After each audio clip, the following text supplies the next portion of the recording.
We can begin with our first speakers, Faith Clark and Phil Ornot of the United Steelworkers, and our next speaker will be Roger King.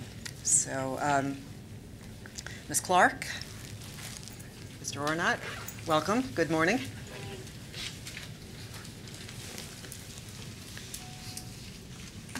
Good morning. My name is Phil Ornot. I'm an organizer for the United Steelworkers, and with me today I brought Faith Clark, who was an employee of a campaign that I had ran in Du Bois, Pennsylvania, rest car. This campaign was no different than any other campaign. I believe it really ties into the board's proposed rules that you're looking at. One of them was this particular campaign. The employer refused to reach a stipulated election agreement, said that they wanted to extend their opportunity and their right to take it to a hearing. A hearing was set within 7 days of filing the petition. Naturally, the employer then asked for an extension. The extension was automatically granted, in most cases a week to 10 days, sometimes even longer. That hearing date was set.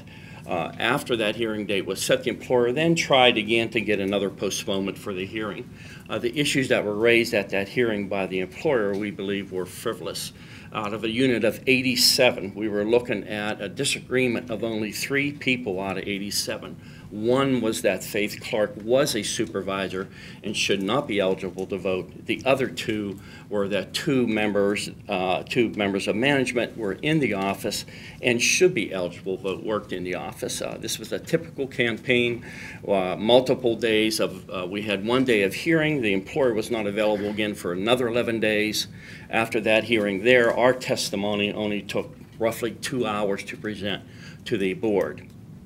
Decision was rendered down from the board, and an election, was subsequently directed. This is no different than the typical campaigns that we face. These modest changes are welcomed by the board, and I think are very important to the workers for a fair process to their vote without the built-in delays. Many a times, not just this issue here, but many a times in elections, employees end up making decisions to include some people that the management tries to throw in to thwart their efforts. Most of the time, employers try to throw in managers or people that are covered under Section 211. So what ends up happening, the employees then are faced with pretty much a double-edged sword. What do we do here? Do we take all the delays of going through an RC hearing? Or do we end up eating those people, agreeing to those people, reach a stipulated election agreement, and hope that we can, hold everything together afterwards? So with that, I would like, to turn it over to Faith Clark.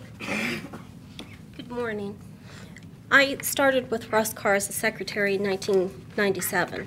I had worked for 12 years with them, working all different types of jobs as administrative assistant, quality assurance manager, outbound inspector.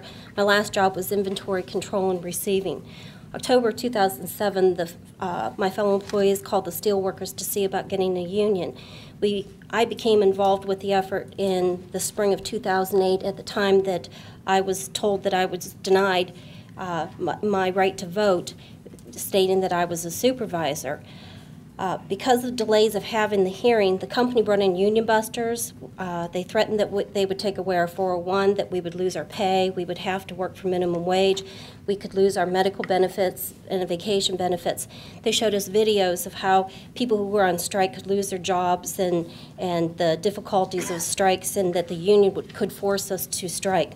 Initially, we had 60% cards signed with the union. With all the scare tactics and stall tactics, people became unsure of whether they wanted to bring the union in or not. We won all our points with the NLRB, and that made the company very angry. The company took people in groups to listen to one of their company presidents explain and ask and tell people why the union was bad for the company. They required us to watch 4-part video series and ask if we had any questions, of which they never answered or gave us explanations. We filed charges against Russ Carr based on the fact that they gave me more onerous work, and they also made other threats to the company. We won all of our issues, and the company had to post a 60-day posting of their things. They, of course, explained that they didn't agree with the posting, but they just wanted to get it over with. That's why they signed it. We lost the vote. On April 14th, 2009, 6 months after the vote, I was called into the office and told that my job was eliminated. I was terminated and wasn't given any other explanations. The day that I was fired, I called the NLRB and the United Steelworkers, and we filed charges. After 9 months of waiting to resolve my issues, I finally signed an agreement with the company, a settlement agreement, as my coworkers were afraid to testify with us. I think that if we'd had a vote in a timely manner without delays, that we would have had time, we would not have had to have all the union busting and scare tactics, and we wouldn't have lost the support for the union. I've lost my job, and it's a financial strain on my family. For your testimony here today.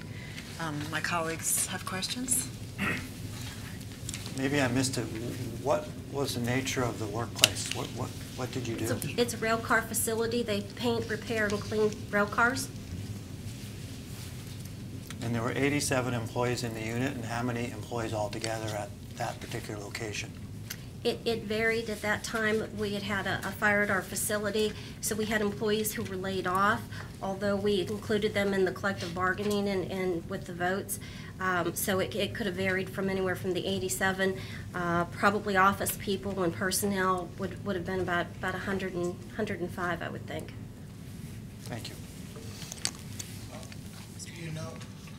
Do you know how many days it took from the time the petition was filed till the actual election? The petition was filed in February, I believe it was the 14th or something like that. The election took place in October of that same year. I see.